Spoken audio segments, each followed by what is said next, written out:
Results આવતા દેખાઈ રહ્યા છે એની ઉપર એક નજર કરી લઈએ. આજે આપણી સાથે રિઝલ્ટ્સના ડિસ્કશનના માટે ખાસ જોડાઈ રહ્યા છે શ્રીરામ ટ્રાન્સપોર્ટ ફિનાન્સના મેનેજમેન્ટ. આપણી સાથે કંપનીના વીસી અને સાથે જ એમડી ઉમેશ રેવાંકર જોડાઈ ચૂક્યા છે આગળ રિઝલ્ટ્સની ઉપર ડિટેલ એનાલિસિસ માટે અને સાથે જ આગળ જતાં કેવી રીતના વર્કઆउટ થઈ શકે છે આ બધા જ सिनेरियो डिस्कस करवा माटे. Hi sir, very good afternoon. सबसे पहले तो शुक्रिया मेरे साथ आज जुड़ने के लिए.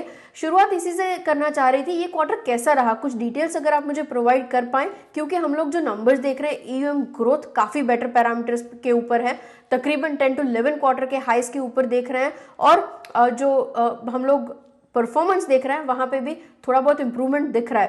पिछले साल के मुकाबले ये साल कैसे बेटर रहा था, इसी की कुछ डिटेल्स से शुरुआत करें.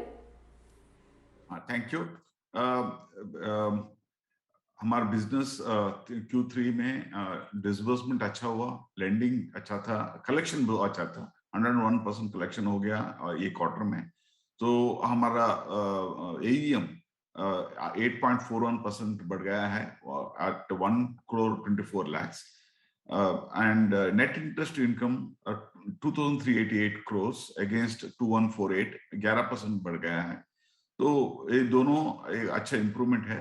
प्रॉफिट आफ्टर टैक्स थोड़ा कम रहा, 681 crores against 728 crores, mainly because of higher provisioning. ये प्रोविजनिंग क्योंकि आरबीआई का क्लैरिफिकेशन आ गया था एनपीए क्लासिफिकेशन में, वो डे टू डे स्टैंपिंग करने का नया एक पॉलिसी आरबीआई ने हमको बताया. इसके वजह से विथ इफेक्ट फ्रॉम नवंबर 12 ये हम इमीडिएट करना पड़ा. तो डे टू डे स्टैंपिंग में क्या होता है, कस्टमर को एक बार 90 क्रॉस करने के बाद even if he makes the payment वो एनपीए अकाउंट में रहेगा.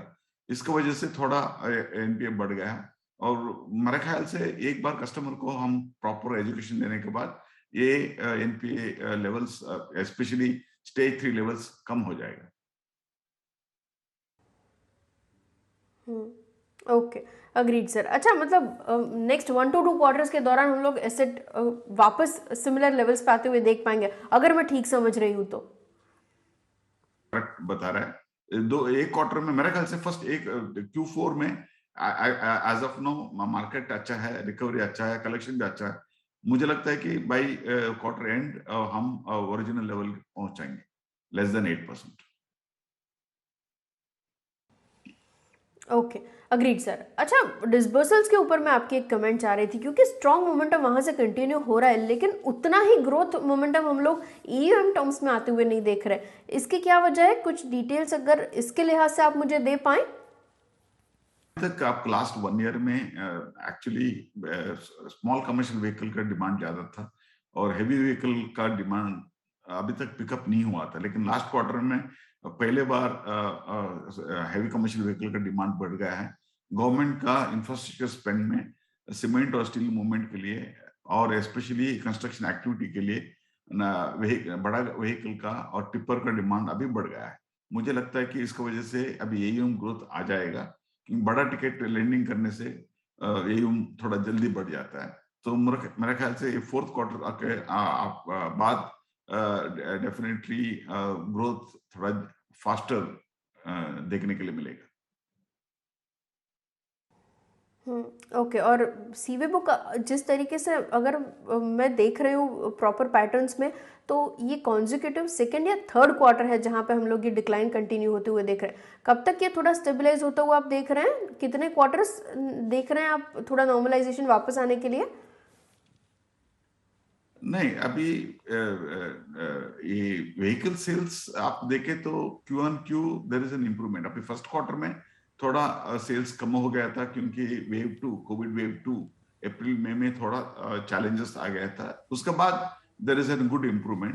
इकोनॉमिक रिकवरी बहुत अच्छा रहा. लेकिन वेव 3 में थोड़ा एक 10-15 दिन के लिए थोड़ा चैलेंजेस रहा, फर्स्ट जनवरी 1 to 15. उसके बाद नॉर्मलसी आ गया है. मुझे लगता है कि there will be better sales and better growth, better credit demand going forward.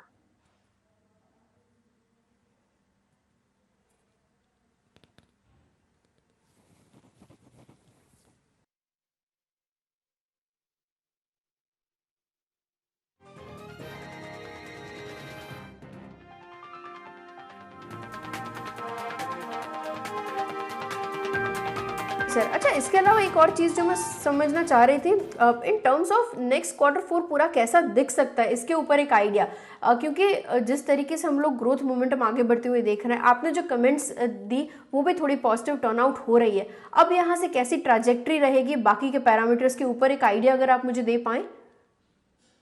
मेरे ख्याल से ग्रोथ अच्छा रहेगा, डिसबर्समेंट ग्रोथ अच्छा रहेगा। कलेक्शन हमारा लास्ट क्वार्टर में बहुत अच्छा रहा, ये क्वार्टर में भी एक अच्छा रहेगा। और हमें लगता है कि इवन स्टेज 3 में बहुत अच्छा इंप्रूवमेंट आएगा, अराउंड 80 बेसिस पॉइंट इंप्रूवमेंट का हम प्लान कर रहा है। और इसका वजह से बॉटम लाइन इंप्रूवमेंट में भी आ सकता है, बहुत अच्छा इंप्रूवमेंट आ सकता है। ओवरऑल Q4 अच्छा रहेगा क्योंकि डिमांड अच्छा है, इकोनॉमिक एक्टिविटी अच्छा है और कलेक्शन भी अच्छा है। Okay, agreed sir. और निम्स के फ्रंट पे मैं क्या एक्सपेक्ट करूँ, उसकी ट्रैजेक्टरी कैसे रहेगी? आप देखें तो Q-on-Q हमारा निम 21 बेसिस पॉइंट एक्सपैंड हो गया है, फ्रॉम 6.44 टू 6.65। मुझे लगता है कि और 10 to 15 बेसिस पॉइंट इंप्रूवमेंट आएगा Q4 में। और क्रेडिट कॉस्ट के फ्रंट पर?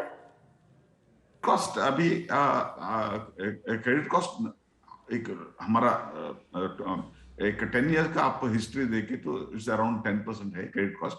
Same will be maintain by next year. अभी ये साल में बिकॉज ऑफ अकाउंटिंग चेंज और एनपीए पॉलिसी चेंज, उसका वजह से थोड़ा टेम्पररी ऊपर जा सकता है, इट्स ए टेक्निकल करेक्शन।